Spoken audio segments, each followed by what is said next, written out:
وبركاته. الحمد لله نحمده ونستعينه ونستغفره ونعوذ بالله من شرور أنفسنا ومن سيئات أعمالنا. من يهده الله فلا مضل له ومن يضلل فلا هادي له. أشهد أن لا إله إلا الله وحده لا شريك له وأشهد أن محمدا عبده ورسوله.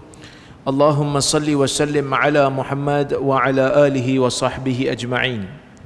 يا أيها الذين آمنوا اتقوا الله حق تقاته ولا تموتن إلا وأنتم مسلمون. يا أيها الناس اتقوا ربكم الذي خلقكم من نفس واحدة وخلق منها زوجها وبث منهما رجالا كثيرا ونساء واتقوا الله الذي تساءلون به والأرحام إن الله كان عليكم رقيبا. يا أيها الذين آمنوا اتقوا الله وقولوا قولا سديدا يصلح لكم أعمالكم ويغفر لكم ذنوبكم ومن يطع الله ورسوله فقد فاز فوزا عظيما. فإن أصدق الحديث كتاب الله وخير الهدي هدي محمد وشر الأمور محدثاتها وكل محدثة بدعة وكل بدعة ضلالة. أما بعد. Yang dimuliakan tuan-tuan dan puan-puan yang dirahmati oleh Allah Subhanahu wa taala sekalian, yang berada di dalam masjid tuanku Said Faizuddin ini, dan juga yang berada di dalam talian di Facebook dan juga Zoom. Sebenarnya kuliah kita ni dianjurkan oleh masjid dan juga dianjurkan oleh Global Ihsan. Jadi sebab itu kita bagi ruang sikit pada kawan-kawan di Zoom untuk masuk. Jadi pukul 8 baru kita mula. Mungkin ada orang tanya, siapa ustaz lambat kan? Sebenarnya kita nak bagi ruang pada kawan-kawan kita untuk masuk. Kuliah ni dihadiri oleh bukan hanya kawan-kawan kita di Perlis, tetapi juga di seluruh negara lah. Bahkan kalau kita tengok dekat Zoom tu, daripada Brunei pun ada, daripada Spain pun ada, daripada UK pun ada. Duk tengok juga sekali. Jadi sebab kita bagi ruang untuk dia orang masuk dulu. Baik.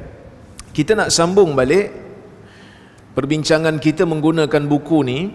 Kita berhenti hari itu pada muka surat 16. Siapa ada buku boleh tengok muka surat 16. Kita masih lagi pada kaedah yang pertama, iaitu memahami hadis berdasarkan Al-Quranul Karim.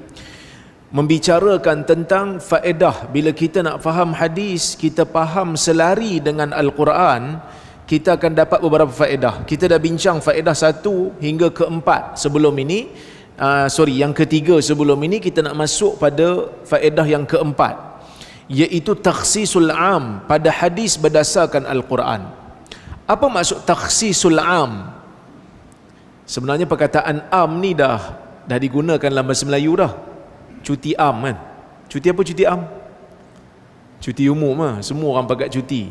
Kenyataan am kan? Kenyataan umum.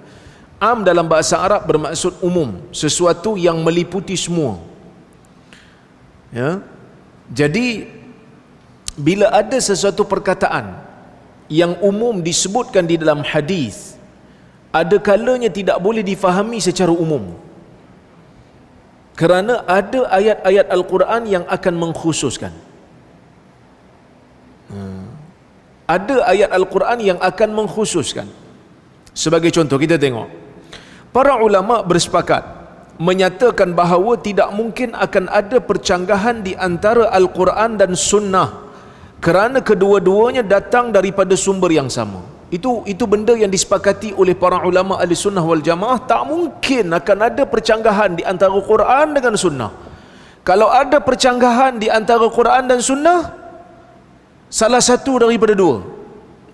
Kalau ada, yang pertama, percanggahan itu percanggahan yang zahir, yang akan selesai bila kita perhati betul-betul. Maksud cara faham kita tu mungkin salah, dengan menjadikan kita seolah-olah anggap berlaku percanggahan di antara Quran dan Sunnah. Sebenarnya tak berlaku pun. Ataupun berlaku kesilapan dalam nukilan hadis. Perawi tersebut silap dalam nukilan, maka berlaku percanggahan. Secara asas tak mungkin Nabi SAW nak menyanggahi Al-Quran. Tak mungkin. Sebab Sebab Nabi SAW menyampaikan wahyu daripada Allah. Wa ma yantiqu 'anil hawa. Nabi SAW tidak menyebutkan sesuatu berdasarkan hawa nafsunya. Nabi tidak menyampaikan agama berdasarkan kepada hawa nafsunya. In huwa illa wahyu yuha. Tidak lain tak bukan apa yang disampaikan oleh Nabi SAW. Dari sudut menyampaikan agama itu adalah wahyu yang diwahyukan kepada baginda. Ya. Sebab itu Nabi SAW pernah sebut dalam hadis kan, ketika mana Abdullah bin Amr, awal-awal dulu kita baca, bila Abdullah bin Amr ni ditegur oleh Quraisy sebab dia tulis semua benda yang keluar daripada Nabi, yang Nabi ajar beragama ni ditulis semua. Quraisy kata, kau nak tulis semua benda ke? Nabi bercakap waktu suka, Nabi bercakap waktu marah, nak tulis semua ke? Dia bagi tahu dekat Nabi SAW. Nabi kata, fawalladhi nafsu Muhammadin biyadih, demi Tuhan yang diri Muhammad ada di tangannya, tulis, kerana tak akan keluar daripada mulut ini, yakni mulut Nabi, melainkan kebenaran. Tak mungkin Nabi SAW akan menyanggahi Al-Quran secara sengaja, tak mungkin. Tak mungkin. Jadi kalau berlaku percanggahan di antara hadis dan Quran, salah satu daripada dua, sama ada pemahaman kita yang salah sehingga kita faham dengan cara bercanggah dan akan hilang bila kita faham dengan sebenar-benar faham, ataupun perawi telah melakukan kesilapan. Perawi telah melakukan kesilapan.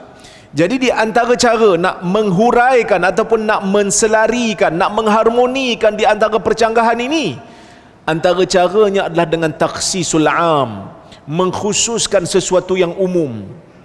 Kita tengok, iaitu Allah Ta'ala, dia kata. Sebab sumber yang sama iaitu Allah. Nabi menyampaikan daripada Allah, hadis tu pun daripada Allah, Quran pun daripada Allah.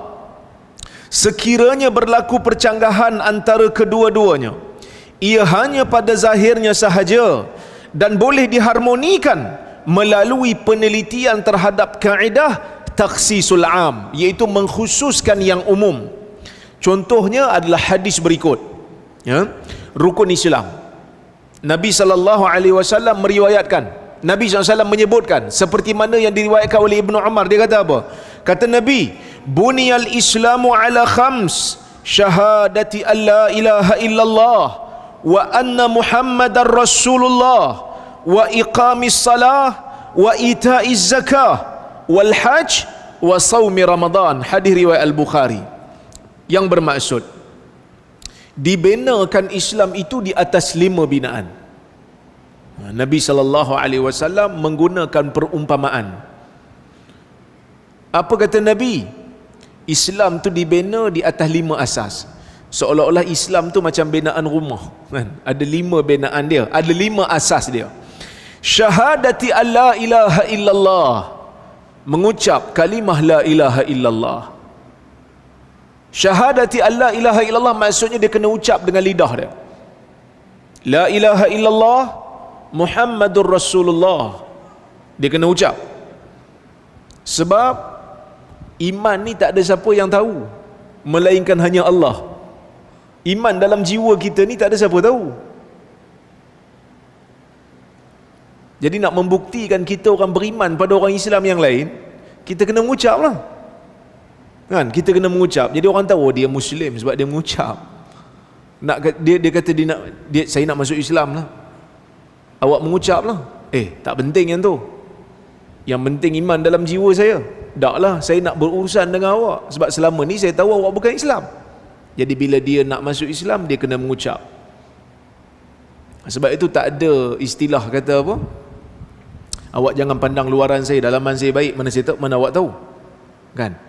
Sebab Islam ni dia ada luaran dan dia ada dalaman. Yang luar ni orang nak berurusan dengan kita, kan? Bila orang nampak kita buat benda tak elok, benda maksiat, orang tegur kita. Kadang-kadang ada juga kecenderungan tu, bila kita tegur je dia kata, awak jangan jadi Tuhan, awak jangan jadi Tuhan. Syurga dan neraka saya Allah yang tentukan. Bisa dengar tak perkataan macam tu, kan? Jangan jadi Tuhan, dia kata. Memanglah, sebab kalau kita ni Tuhan, Kalau kita belagak jadi Tuhan, kan? Kita tak tegur. Kita Tuhan azabnya. Sebab azab ni kerja Tuhan. Yang kita tegur tu sebab kita bukan Tuhan, sebab tu kita tegur. Sebab teguran tu Tuhan yang suruh. Ta'muruna bil ma'ruf wa tanhauna 'anil munkar. Tuhan suruh tu. Melakukan amar ma'ruf dan nahi munkar ni Tuhan suruh.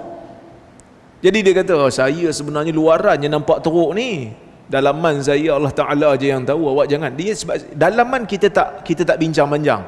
Depan kita nampak tak betul, kita tegur lah. Itu yang diajarkan oleh Nabi SAW, kan? So dia kena mengucap. Sebab tu Nabi SAW tidak mengapa-apakan orang munafik. Kerana orang munafik mengucap depan Nabi SAW. Nabi tahu tak dia munafik? Nabi tahu dia munafik. Sahabat lain tahu tak dia munafik? Sahabat lain tak tahu dia munafik. Sebab apa sahabat lain tak tahu? Iman kan dalam jiwa, mana nak nampak? Yang sahabat tahu dia mengucap. Dia semayang belakang Nabi SAW. Maka Nabi tak ambil tindakan. Sebab Nabi tahu dia munafik pun dengan wahyu daripada Allah. Sebab itu ketika mana para sahabat nak ambil tindakan kepada orang munafik, Nabi kata apa? La hatta la yaqulan nas inna Muhammadan yaqtulu ashabah. Jangan, kerana nanti orang akan kata Muhammad bunuh sahabat dia. Muhammad akan bunuh sahabat-sahabat dia. Orang bukan tahu dia tu munafik. Orang Rom tengok dia semayang belakang Nabi SAW. Orang Rom tengok dia puasa dengan Nabi SAW. Orang Rom tengok dia duduk dengan Nabi makan sama-sama. Yang tahu dia munafik hanya melalui perantaraan wahyu. Sahabat pun tak tahu melainkan Huzaifah. Macam mana Huzaifah boleh tahu? Nabi SAW bagi tahu kat Huzaifah. Kenapa Nabi bagi tahu kat Huzaifah, Nabi tak bagi tahu kat orang lain? Jawapannya hanya Nabi je tahu. Kerana mungkin Nabi nampak keistimewaan pada Huzaifah ni yang tak ada pada orang lain. Kan? Tapi ini bukanlah satu alasan untuk kata, tengok, ini membuktikan dalam agama ni ada benda yang hanya orang-orang khusus je tahu. Orang lain tak tahu. Yang ni bab yang tak ada kaitan dengan ibadat kita. Kita kalau tak tahu nama orang munafik pun tak ada masalah pada ibadat. Tuan-tuan tak tahu nama orang munafik, zaman Nabi tuan-tuan ada rasa kurang tak pada salat, pada puasa? Tak ada. Sebab ada sebahagian golongan tarikat yang sesat ni, sebahagian lah, bukan semua. Dia pada kata, ini zikir ni Tok Syekh kami je terima. Kita tanya pasal apa Tok Syekh hang je terima, orang lain tak? Ini rahsia dalam rahsia. Umpama mimpi dalam mimpi, kan? Yang tu tak betul lah. Mana-mana ilmu yang boleh membawa ke syurga, Nabi SAW akan bagi tahu kat kita. Mana-mana amalan yang boleh membawa kita ke syurga, Nabi tidak akan cuai dalam memberitahu umatnya supaya kita boleh beramal dengannya. Bahkan Abu Talib sebelum meninggal pun Nabi usaha untuk masukkan dia ke dalam agama Islam walaupun dia tak nak. Tapi yang bab ilmu-ilmu yang tak ada kaitan dengan amal, yang tak ada kaitan dengan orang kata apa, syurga dan neraka, maksudnya kalau tak tahu pun tak membimbangkan ataupun tak membahayakan nasib kita di akhirat, yang ni adalah Nabi khususkan. Yang akan Huzaifah, kau tahu bab ni, tahu bab ni tak apa, kita tak tahu pun tak ada masalah, kita still boleh beramal dalam amalan-amalan harian kita. Okey, baik.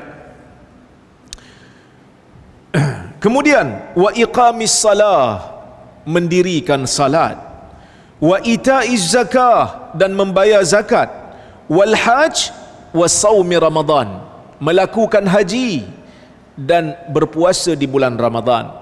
Jadi ni yang kita panggil sebagai rukun Islam. So rukun Islam ni kita boleh kata kebanyakannya orang Islam kena buat. Kan? Siapa pun dia, kalau dia mengaku dia Muslim, dia kena buat. Ustaz, kenapa tak masuk jihad? Jihad penting tak tuan-tuan? Jihad penting. Tapi kenapa tak masuk jihad kat sini? Sebab jihad ni dia hanya berkaitan dengan orang lelaki je.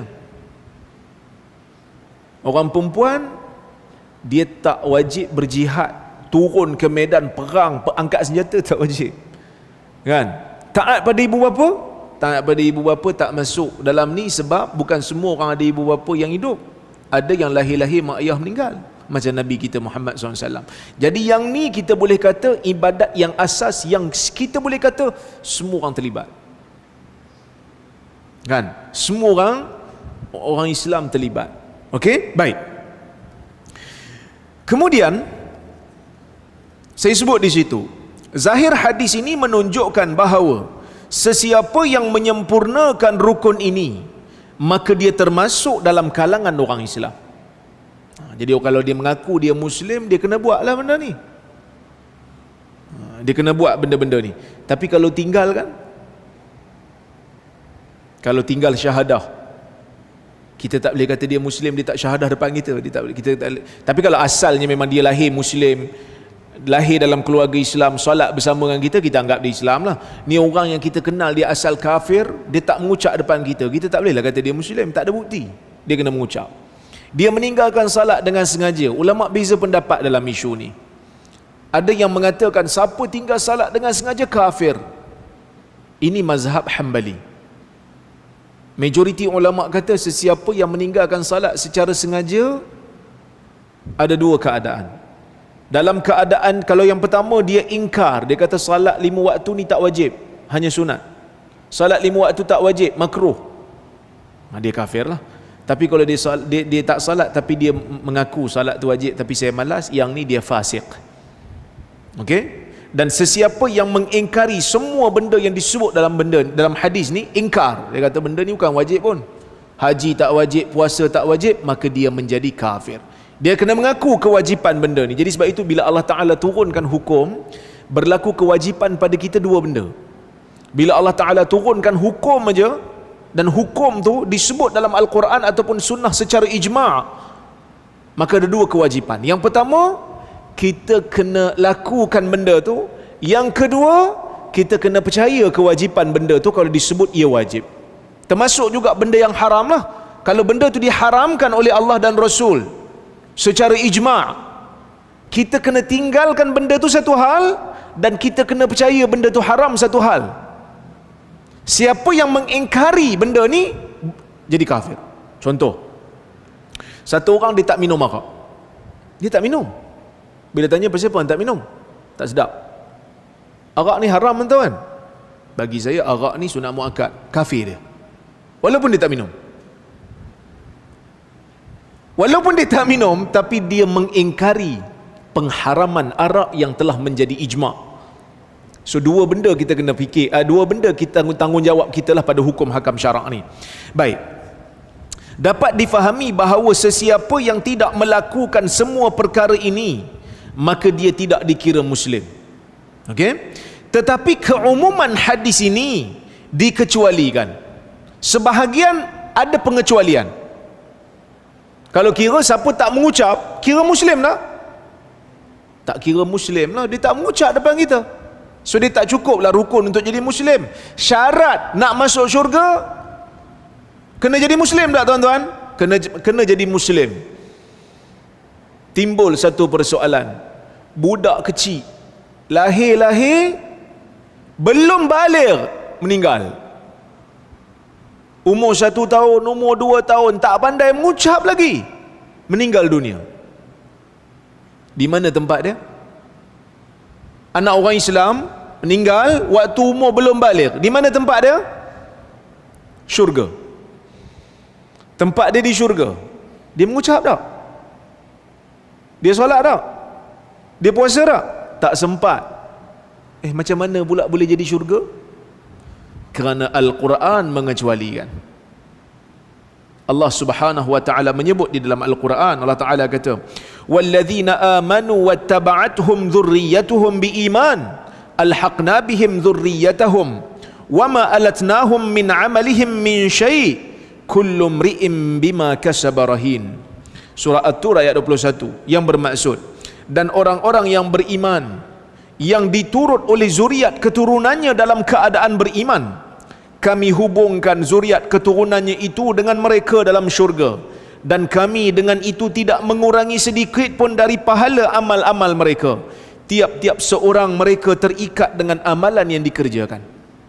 Allah Ta'ala sebut, mana-mana orang yang masuk syurga, anak dia meninggal dunia kecil, anak dia meninggal dunia kecil, anak dia akan ikut dia di syurga, darjat tingkatan syurga yang sama. Dan Allah Ta'ala sebut juga, Allah Ta'ala kata, wama alatnahum min amalihim min syai', kami tidak kurangkan pun amalan mereka sesuatu apa pun. Maksudnya bukan Tuhan ambil pahala ayah dia bagi ke anak dia untuk anak dia masuk syurga. Tak. Tuhan tak ambil yang tu. Tuhan ambil anak dia ni sebab anak dia belum baligh, anak dia masih belum dewasa. So anak dia tu akan ikut bapak dia, walaupun anak dia tak cukup lagi amalan, belum cukup syarat 5 ni, belum cukup. Tapi ayat Quran ni bila kita faham hadis Nabi SAW ni hanya berkaitan dengan orang yang baligh sahaja, tak ada kaitan dengan orang yang belum baligh. Yang mana orang belum baligh, kalau dia meninggal dunia, dia akan masuk ke dalam syurga Allah.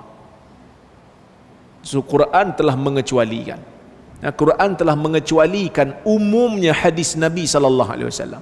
Sebab kalau tengok hadis tadi, dia kata Islam dibina di atas 5, dia tak beza pun yang baligh dengan yang tak baligh. Tapi bila kita baca ayat Quran, oh ada pengecualian.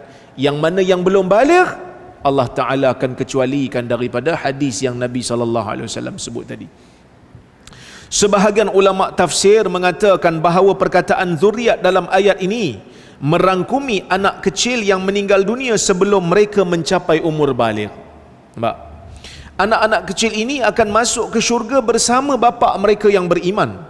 Walaupun mafhum, walaupun kefahaman daripada hadis mengatakan bahawa seseorang perlu memenuhi 5 rukun iman untuk menjadi Muslim yang hakiki, tetapi ayat Al-Quran ini mengecualikan anak kecil yang meninggal dunia sebelum mereka baligh. Anak-anak ini tetap akan bersama ayah mereka di syurga walaupun mereka tidak mengucap syahadah dan memenuhi kesemua rukun Islam kerana mereka masih belum baligh. Boleh? Boleh tuan-tuan? Boleh faham?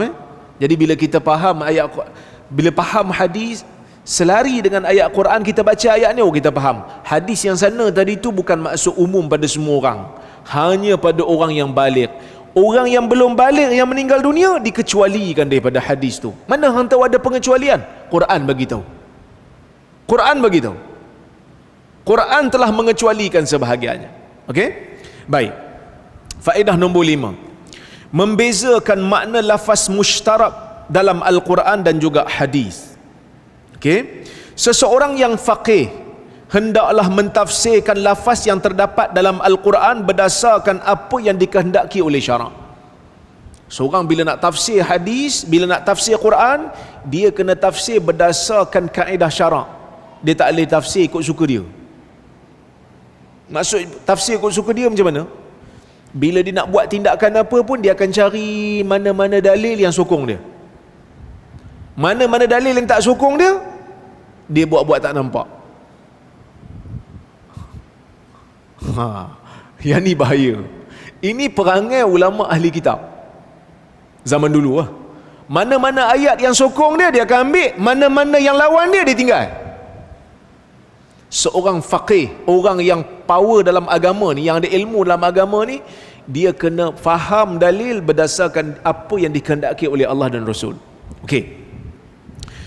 Bahkan adalah dilarang untuk meletakkan sesuatu lafaz pada sesuatu yang tidak dikehendaki oleh syarak. Hakikatnya, setiap lafaz dalam Quran dan Sunnah ni ada makna yang pelbagai. Maksud, perkataan ni ada makna, perkataan ni ada. Bahkan kadang-kadang ada satu perkataan boleh difahami dengan banyak makna. Lafaz ini dipanggil lafaz mushtarak. Satu perkataan yang boleh difahami dengan banyak makna, perkataan ni dipanggil perkataan mushtarak. Okey. Contoh. Kita tengok contoh. Hadis larang kita berlari pergi ke masjid. Ada hadis larang kita pergi lari pergi ke masjid. Kata orang Perak, berambat. Jangan berambat pergi ke masjid. Okey, tengok hadis kata apa. Nabi SAW bersabda, "Idza uqimatis salatu fala ta'tuha tas'aun wa'tuha tamshun 'alaikumus sakinah fama adraktum fasallu wama fatakum faatimmu." Hadis riwayat Al-Imamul Bukhari, yang bermaksud apabila salat itu telah didirikan, apabila salat itu telah diiqamahkan, jangan kamu datang dalam keadaan berlari. Kamu hendaklah datang dalam keadaan berjalan. Wa alaikumus sakinah, kamu kena tenang-tenang sahaja. Wa ma adraktum fasallu, mana-mana yang kamu dapat salat bersama imam, salatlah bersama imam. Wa ma fatakum faatimmu, mana-mana yang kamu terlepas, kamu sempurnakan setelah imam memberi salam. Maksudnya kalau kita masbuk pun tak apa, tapi jangan berlari. Kenapa Nabi tak pergi berlari? Sebab bila kita berlari, kita penat. Masuk dalam saf, kita penat. Angkat takbir, Allahu Akbar. Dalam salat kena baca Fatihah. Takut tak cukup nafas, pengsan kat situ. Bahaya. Jadi datang dalam keadaan tenang. Jangan berlari. Okey, baik. Dalam hadis ini terdapat larangan melakukan as-sa'i. Nabi kata, "Fala ta'tuha tas'aun." Tuan tengok dalam buku tu, tas'aun. Tas'aun berasal daripada perkataan as-sa'yu. Sa'a, yas'a, sa'ya. Dia punya kata akar. Sa'a tu sin, ain, ya tak ada titik. Sa'a, berlari ataupun bersegera. Yas'a, sedang berlari. Sa'i, berlari ya? Kan? Okey. Dalam hadis ni terdapat larangan melakukan as-sa'i ketika datang ke masjid walaupun salat jemaah telah dimulakan. Namun apakah maksud lafaz ini? Apa maksud lafaz hadis ni yang kata jangan bersegera datang ke masjid? Sebab nampak bercanggah dengan Quran. Sebab Quran kata apa? Quran kata, "Ya ayyuhallazina amanu idza nudiya lis-salati min yaumil jumu'ah fas'au ila dzikrillah wa dzarul bai'." Kan Quran guna perkataan fas'au daripada perkataan sa'i tu. Wahai orang-orang yang beriman, apabila telah diserukan untuk melakukan salat Jumaat, fas'au ila dzikrillah, bersegeralah kamu untuk mendengar peringatan daripada Allah. Bersegera pergi dengar khutbah. Wa dzarul bai', tinggalkan jual beli. Macam mana tu? So bila kita tengok balik, oh rupanya perkataan as-sa'i ni ada banyak makna. Dia bukan hanya ada satu. Okey? Jika diperhatikan lafaz as-sa'i dalam Al-Quran, ia membawa maksud pergi. Dalam Quran, lafaz as-sa'i bukan berlari, tapi pergi. Tengoklah ayat-ayat Quran. Saya bagi contoh nanti. Manakala lafaz as-sa'i dalam hadis ialah tergesa-gesa dalam jalan atau melangkah. Sampai penat lah, berlari lah tu. Ya? Pada akhir bab ini, Bukhari memberi komentar bahawa lafaz as-sa'i juga boleh difahami dengan maksud pergi dan juga beramal. Rupanya as-sa'i ni ada banyak makna. Satu berlari, satu pergi, satu lagi beramal. Rupanya dia ada banyak makna. Jadi bila kita nak tafsir hadis dan Quran, kena tengok konteks. Bila Allah Ta'ala kata fas'au ila dzikrillah, bukan maksud berlari, maksudnya pergi segera. Tinggalkan jual beli, jangan tangguh, terus pergi, tapi berjalan lah. Dalam ayat Quran yang lain, waman aradal akhirah wasa'a laha sa'yaha wa huwa mu'min faulaika kana sa'yuhum mashkura. Perkataan sa'a ni ayat lain dalam surah Al-Isra. Allah Ta'ala kata, dan sesiapa yang inginkan akhirat dan berusaha mengerjakan amal-amal yang baik untuk akhirat dengan selayaknya dalam keadaan dia mukmin, orang yang seperti inilah amalan usahanya itu diberi pahala. Diberi pahala atas amalan yang dia lakukan. So perkataan sa'a boleh bermaksud Berlari, jalan cepat, boleh bermaksud tinggalkan terus apa yang kita sedang buat untuk pergi ke tempat yang lain, dan boleh berbawa maksud beramal. Kan dalam Al-Quran Allah Ta'ala kata wa alaysa lil insani illa ma sa'a, tidaklah bagi manusia ini balasan melainkan apa yang dia usahakan, apa yang dia kerjakan. Illa ma sa'a, daripada perkataan sa'a. So bila kita faham hadis berdasarkan Quran ni, kita tak adalah teringat, oh bila nak pergi sembahyang Jumaat kena berlari. Pasal apa bang berlari? Quran kata bersegera. Fas'au ila zikrillah, dia pun berlari jogging. Siap pakai kasut sukan lagi. Tak perlulah. Berjalan macam biasa saja. Okey? Baik. Penelitian terhadap ayat-ayat Al-Quran dan hadis secara holistik jelas menunjukkan bahawa perkataan as-sa'i dalam hadis ini bukanlah semakna dengan lafaz yang sama dalam ayat Al-Quran yang memerintahkan Muslim untuk pergi ke masjid apabila mendengar azan Jumaat. Okey. Faedah yang terakhir, yang keenam. Taqyidul mutlaq. Taqyid mutlaq maksudnya meletakkan sifat bagi sesuatu yang rambang bagi lafaz hadis dengan Al-Quran. Kadang-kadang hadis bila sebut satu perkataan, dia sebut satu perkataan tu rambang tanpa meletakkan apa-apa sifat. Bila tengok dalam Quran, oh, ada rupanya sifat yang dikaitkan dengan benda tu. Saya nak sebut macam mana? Kadang-kadang bila kita baca Quran, ada perkataan yang mutlak, tak diletakkan kaitan ataupun tak diletakkan sifat. Hadis datang, letakkan sifat. Letakkan, macam mana saya nak sebut ikatan. Letakkan. Contoh. Allah Ta'ala kata, wasariqu wasariqatu faqta'u aydiyahuma. Pencuri lelaki dan perempuan hendaklah kamu potong tangannya. Al-Quran sebut tangan. Tangan ni mutlak. Al-Quran kata tangan, tanpa meletakkan apa-apa ikatan, tanpa meletakkan apa-apa had dan sifat. Tangan daripada mana ke mana, tuan-tuan? Tuan-tuan faham tak ayat ni? Bila pencuri kena potong tangan, faham kan? Tapi bila nak implement, bila kita nak praktik, tangan daripada mana sampai mana? Allah Ta'ala kata kita kena potong tangan. Awak telah mencuri, saya kena potong tangan awak. Dengan bukti yang ada, dengan saksi, semua cukup. Hakim hukum dia mencuri, kena potong tangan. So tukang potong pun dah ready, asah pisau, nak laksana hukum Tuhan ni. Daripada mana ke mana tangan ni?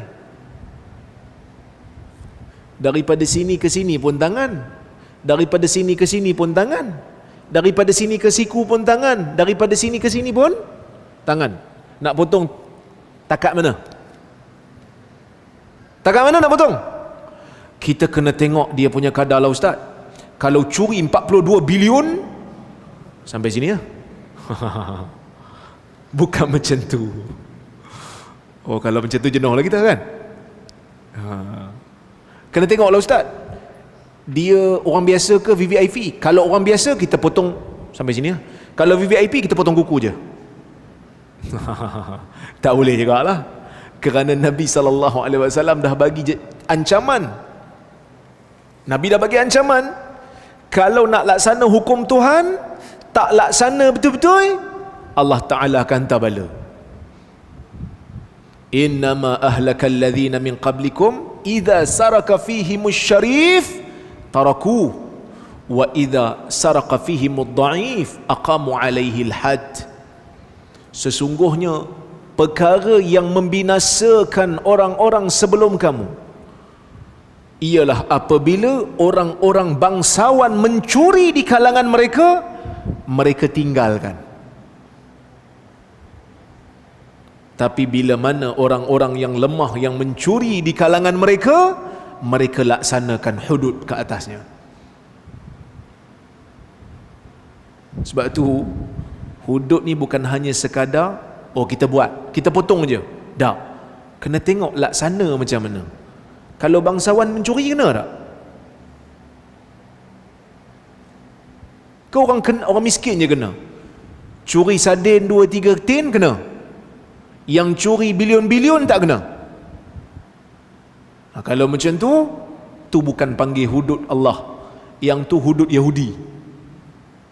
Walaupun potong, ni Nabi lah sebut, Nabi SAW lah sebut, Nabi kata ini boleh membinasakan kan. Tapi iyalah, bukan senang nak jadi adil kan. Saya ada seorang hamba Allah ni, dia selalulah dulu, tuan-tuan, saya tak ada parti. Saya bukan partisan, saya bukan orang yang ada parti. Saya bukan pemimpin politik pun. Saya bercakap sekadar apa yang saya rasa tak betul, saya akan bagi teguran, tak kira lah pada parti mana pun. Jadi bila 22 bulan PH perintah, dia selalu mesej saya. Apa yang PH buat salah ni, dia akan kata kat saya lah, hang tanggunglah dosa, sebab hang mengundi dia, hang kempen untuk dia. Pertama, tuan-tuan, saya tak pernah kempen untuk mana-mana parti. Tuan-tuan cari tulisan saya tak pernah kempen. Saya tak pernah turun pun. Kalau dia orang panggil saya bagi nasihat, saya bagi nasihat. Tak apalah, takdir Allah jatuhlah PH ni. Bagi saya baguslah juga jatuh kan. Naik pemerintahan yang lain, lepas tu dia tak ganggu saya dah, sebab parti yang dia sokong tu dah jadi pemerintah dah. Kebetulan baru-baru ni keluarlah satu statement kan, tak ada dah cerita pasal hudud ni muncul. Jadi saya hantar mesej kat dia, saya kata, mana yang duk kata nak hudud sangat tu, mana? Dah perintah dah ni. Dia kata, awak AJK fatwa Perlis kan? Perlis lah buat dulu, kita nak tengok dia perlis. Dah saya pula kena, kok mana pun saya kena juga. Padahal undang-undang jenayah bukan bawah negeri, undang-undang jenayah bawah federal. Tapi itulah manusia, tuan-tuan, dia nak tengok orang dia tak nak buat apa pun. Dah ada, orang kata apa, dah ada kuasa, patutnya buatlah kalau nak buat. Saya daripada dulu lagi saya kata, mantapkan dulu mahkamah syariah tu kan, federal constitution, perlembagaan tu, sebab kita duk tengok banyak agak benda-benda yang tak selesai sebelum nak buat yang pindaan 355 tu kan. Tapi iyalah, dah jadi isu politik, bila kita bincang pun dia akan jadi emosi. Dia akan jadi emosi. Tapi sebenarnya semua pihak kena bersatu, kena tengok balik di mana supaya mahkamah sivil dengan mahkamah syariah ni boleh diselaraskan. Sebab kadang-kadang kita tengok ada beberapa benda yang orang Islam agak sedikit resah bila tengok keputusan-keputusan mahkamah sivil ni kan. Baik, tak apalah yang tu. Cuma biasanya as-sunnah akan meletakkan had ataupun akan meletakkan ikatan pada lafaz mutlak yang ada dalam Quran. Tetapi ada kalanya Al-Quran boleh difahami sebagai meletakkan had dan kaitan ataupun ikatan kepada lafaz sunnah. Biasanya sunnah yang letak. Yang kita kata Allah Ta'ala suruh potong tangan tu, hadis yang kata potong sampai pergelangan ni je. Hadis yang sebut. Al-Quran sebut mutlak, hadis datang letakkan ikatan. Ikatannya kat sini je lah, sampai sini je. Itu pun ada syarat lah. Ada syarat yang panjang, bukan semua. Dia ada dia punya harga nisab. Ni tuan-tuan boleh tengok, tanya ustaz-ustaz yang mengajar fiqh jinayat lah, fiqh jenayah yang mengajar. Okey, tak apalah yang tu. Cuma ada kalanya bila kita baca Quran, kita akan dapati Al-Quran boleh meletakkan ikatan pada umum ataupun mutlaknya lafaz hadis. Contoh, Nabi SAW sebut, innal mayyita la yu'adzabu bibukai ahlihi alaih. Sesungguhnya mayat akan diazab dengan tangisan keluarganya ke atasnya.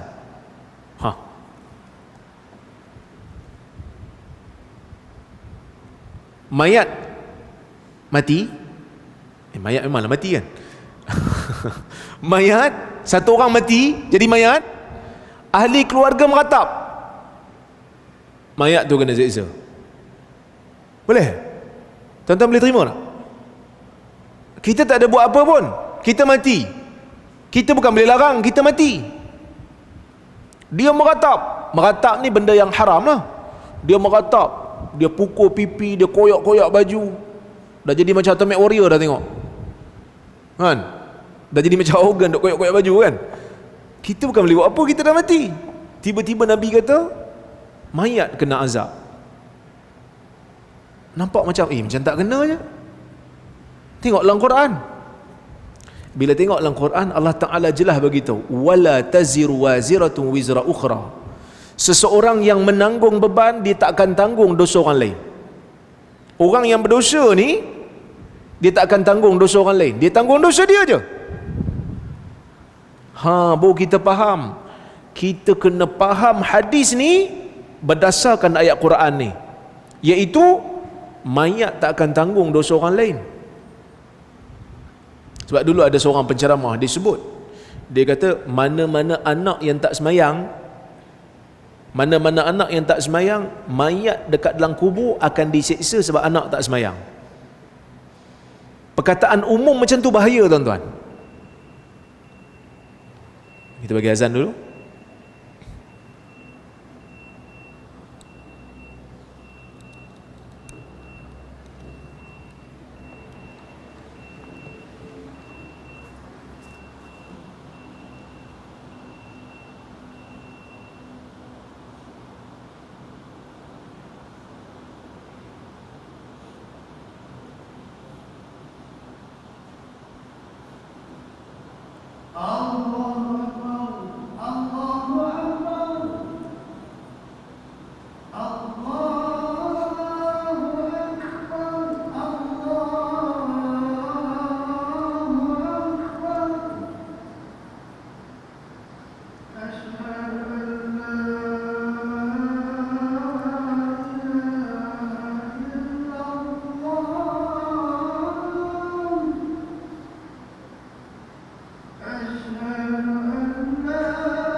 Baik, kita sambung lagi. Dengan ayat Al-Quran ni kita dapat faham bahawasanya seseorang yang berdosa, dia hanya tanggung dosa dia je, dia tak tanggung dosa orang lain, kecuali kalau dosa itu memang datang daripada dia. Contoh, Nabi sallallahu alaihi wasallam sebut, man sanna fil islami sunnatan hasanah falahu ajruha wa ajru man amila biha ila yaumil qiyamah min ghairi ayyanqusu min ujurihim syai'. Wa man sanna fil islami sunnatan sayyi'ah falahu wizruha wa wizru man amila biha ila yaumil qiyamah min ghairi ayyanqusu min auzarihim syai'. Atau kama qala, Nabi SAW sebut dalam hadis, Nabi kata, sesiapa yang menunjukkan sunnah yang baik dalam agama ni, siapa yang menghidupkan satu sunnah yang baik, maka dia akan dapat pahala bila dia amalkan benda baik itu, dan dia akan dapat pahala bagi orang yang ikut dia sampai hari kiamat, tanpa ada kurang sedikit pun pada pahala orang yang mengamalkan. Contoh tuan-tuan, tuan-tuan hidupkan satu sunnah, dan sunnah tu orang tak buat lama, orang tengok benda ni sunnah. Contohlah ustaz-ustaz yang dulu bila dalam masyarakat Melayu kan banyak baca Yasin malam Jumaat kan. Jadi tuan-tuan mulakan sunnah, tuan-tuan cuba sebut, tuan-tuan malam Jumaat sunnahnya baca surah Kahfi. So orang follow, tuan-tuan buat, orang follow sampai bila-bila, kerana tuan-tuan yang mulakan dalam negeri tu, dalam kampung tu, akan dapat pahala sampai bila-bila selagi mana ia diamalkan.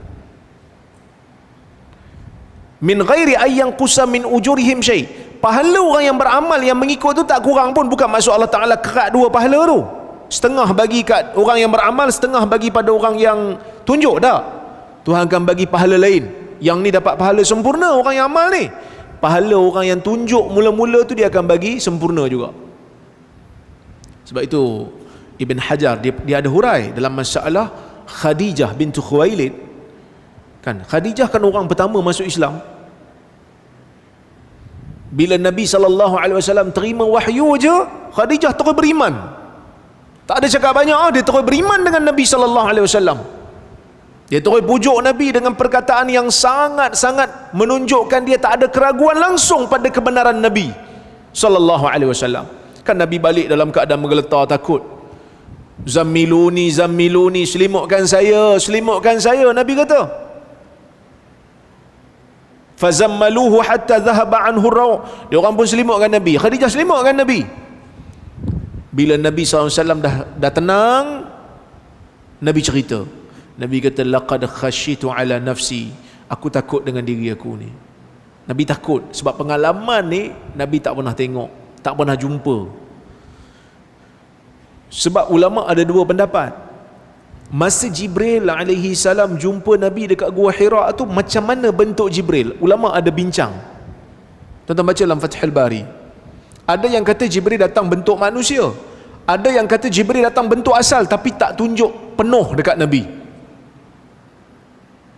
Yang Jibril datang bentuk penuh ni lepas pada tu, waktu Jibril turunkan hantar surah Al-Muddathir pada Nabi. Tapi kali pertama tu pun dia datang dalam bentuk dia yang asal, cuma tak tunjuk habis.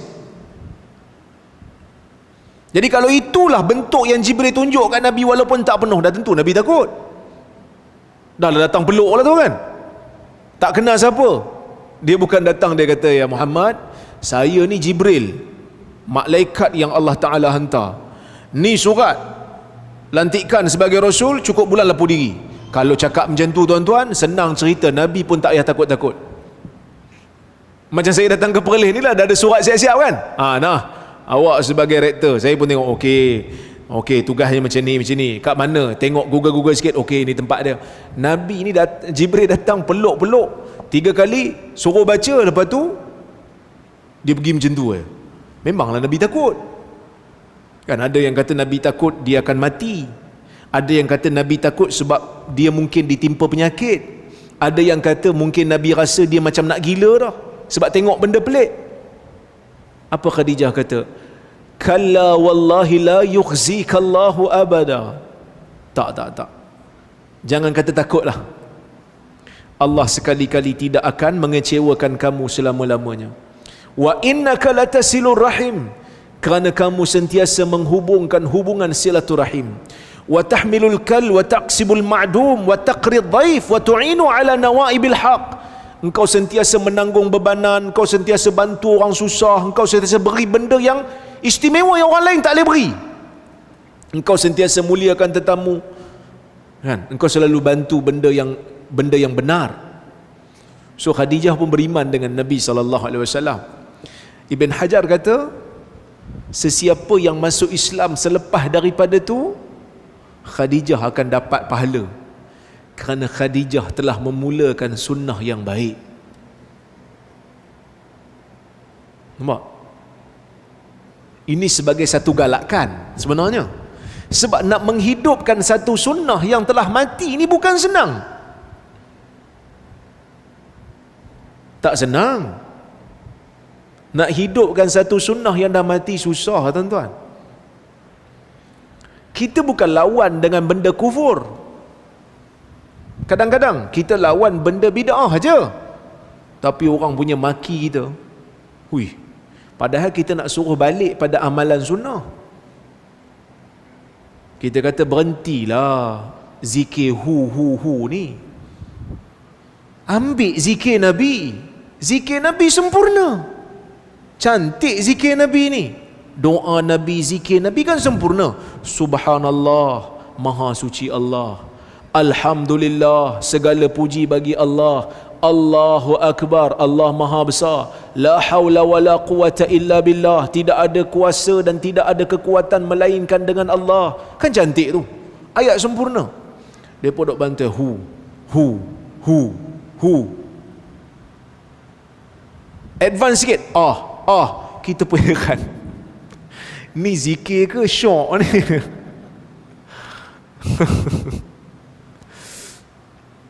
Kita nak ajak orang balik pada sunnah. Nak ajak orang balik pada sunnah, mereka tuduh kita sesat. Mereka tak nak ajak orang balik pada sunnah, mereka ahli sunnah. Tak kepenin. Yang ajak orang balik pada sunnah tak sunnah, dia kata sesat. Yang tak ajak orang balik pada sunnah, saya dengar juga penjelasan tu kan, dia kata syekh ni benarkan, syekh ni. Kita nak dengar mana Nabi tunjuk benda ni.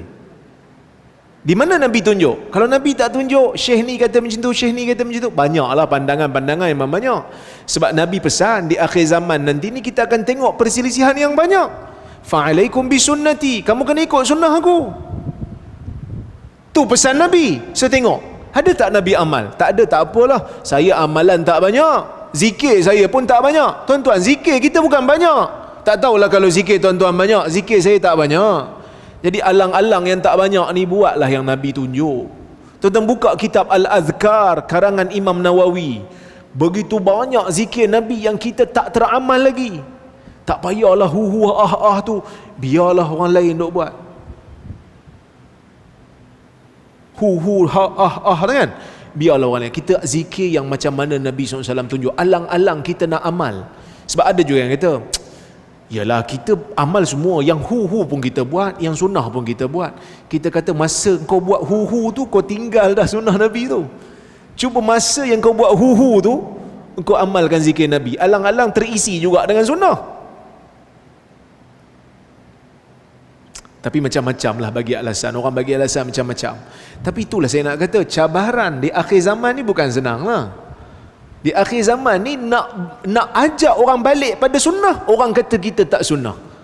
Awak Wahabi, dia kata, bukan ahli sunnah. Kembalilah kepada ahli sunnah. Kita pun tanya, nak kembali kepada ahli sunnah ni macam mana?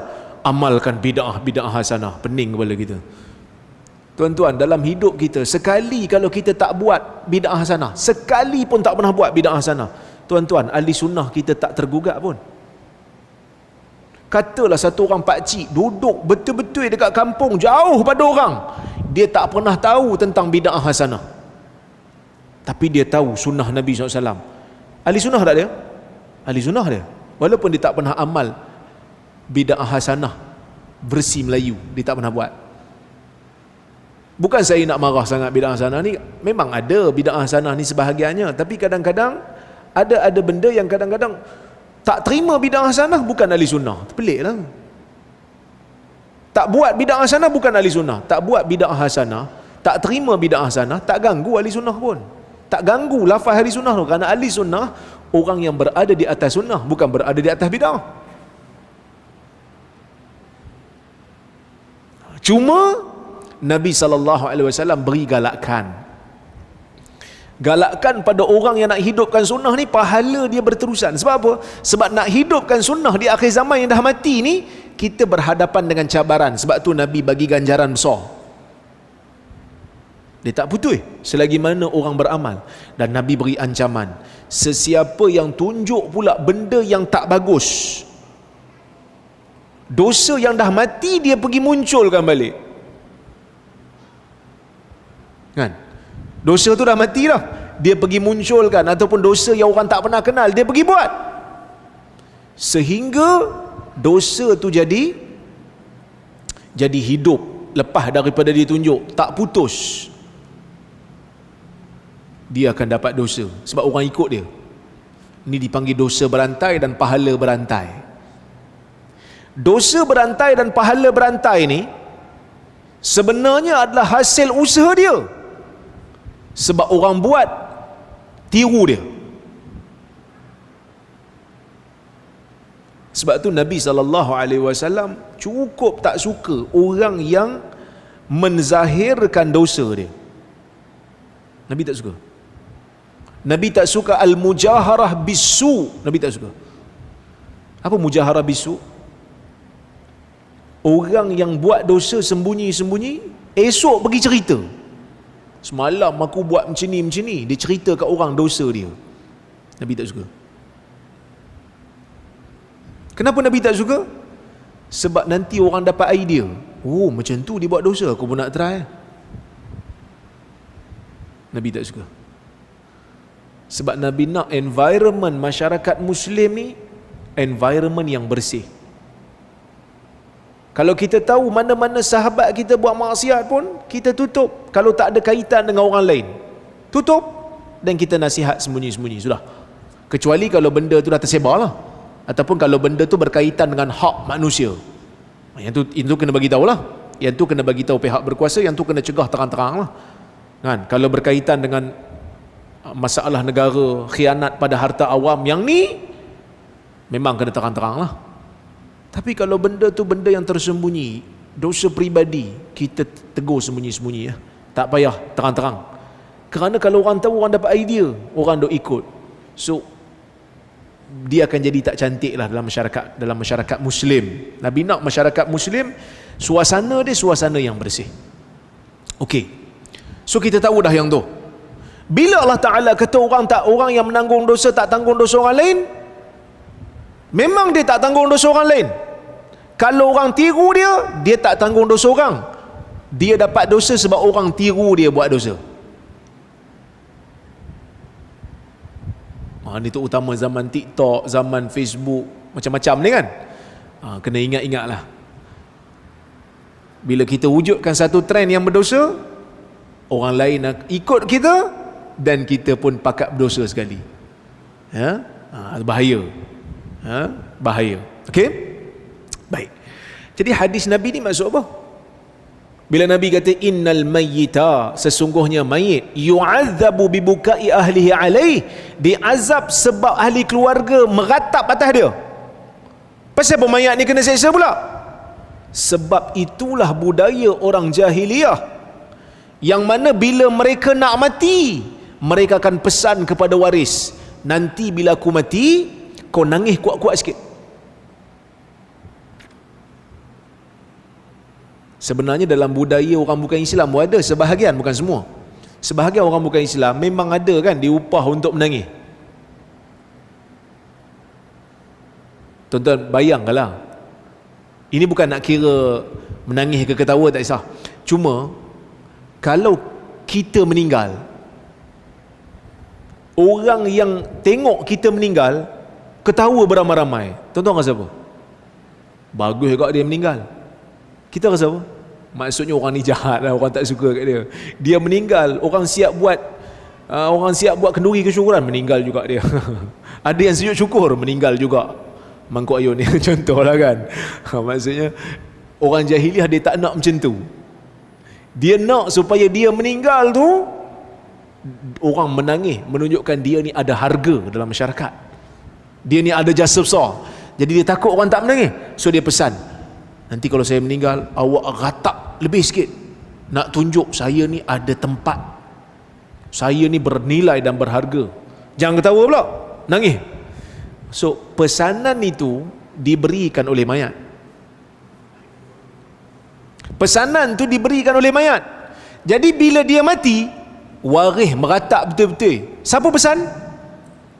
Mayat pesan. Mayat berdosa tak? Mayat berdosa. Dia bukan diazab sebab tangisan tu. Dia diazab sebab dia yang pesan. Suruh meratap. Okey, tengok. Secara literasinya, secara harfiahnya, hadis ini secara zahirnya menafikan konsep yang terdapat dalam Al-Quran, iaitu seseorang tidak menanggung dosa yang dilakukan oleh orang lain. Maka para ulama hadis mentakwilkan hadis ini dengan maksud dia diseksa kerana dia yang berwasiat kepada keluarganya untuk meratap ke atas kematiannya. Ibn Battal sebut benda ni waktu dia menghuraikan hadis dalam Sahih Bukhari. Dia kata zaman jahiliah memang macam tu. Zaman jahiliah memang macam tu. Dia pesan.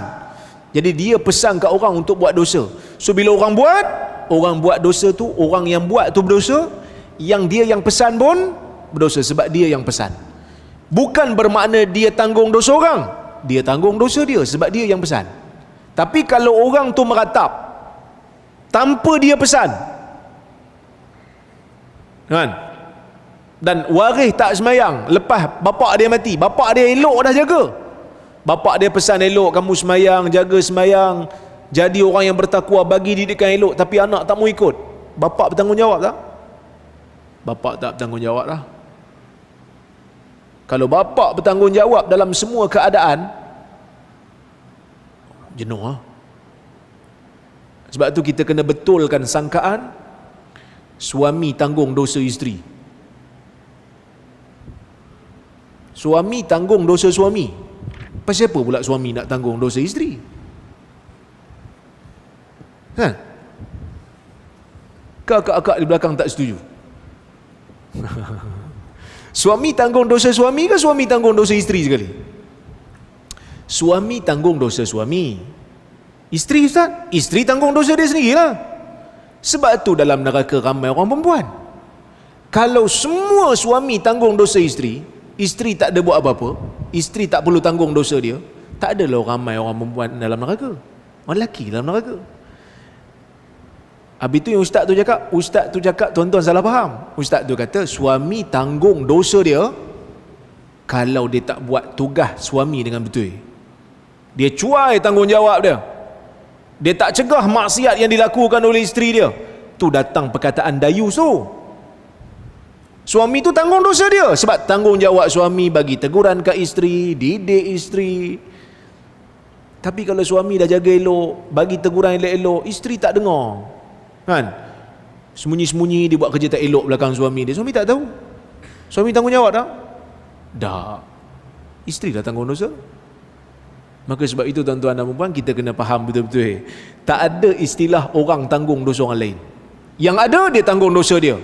Kalau dia buat tanggungjawab dengan sempurna, Allah Ta'ala tidak azab dia.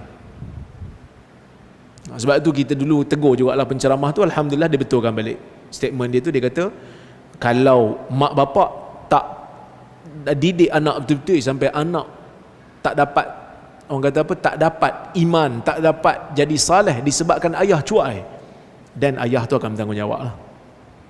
Kerana Nabi SAW meletakkan tanggungjawab mendidik ni pada ibu dan bapa, terutamanya pendidikan agama lah. Terutamanya pendidikan agama. Sebab Nabi kata fa abawahu yuhawidanihi au yunassiranihi au yumajjisanihi. Mak bapak tu yang bertanggungjawab. Adakala mak bapak jadikan dia Yahudi, adakala mak bapak jadikan dia Nasrani, adakala mak bapak jadikan dia Majusi. Mak bapak kena jadikan anak tu berada di atas fitrah Islam. Mak bapak kena jadikan anak tu berada di atas fitrah Islam. Tapi dia kata saya pun ustaz, saya tak pandai ustaz. mak bapak kena pastikan anak dapat pendidikan agama yang sempurna dari sudut fardu ain tu. Wallahu ta'ala a'lamu bissawab. Jadi cukuplah sekadar tu untuk malam ini. InsyaAllah jika ada kesempatan yang lain kita tengok pada bab yang lain pula insyaAllah.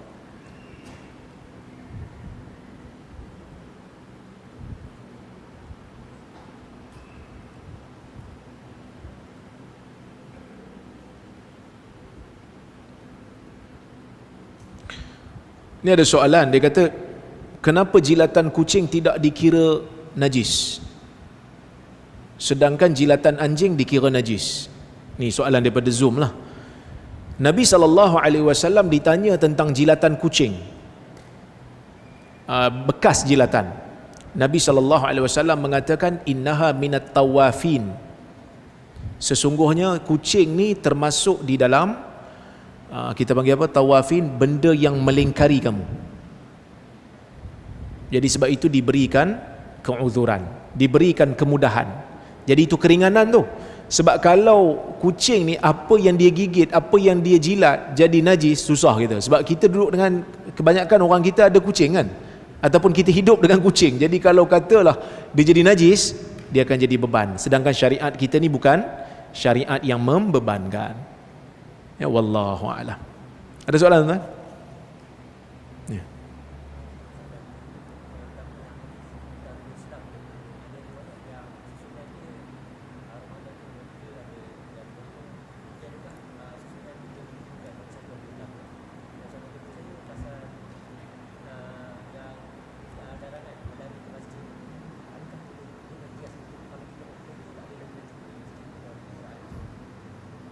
Okey.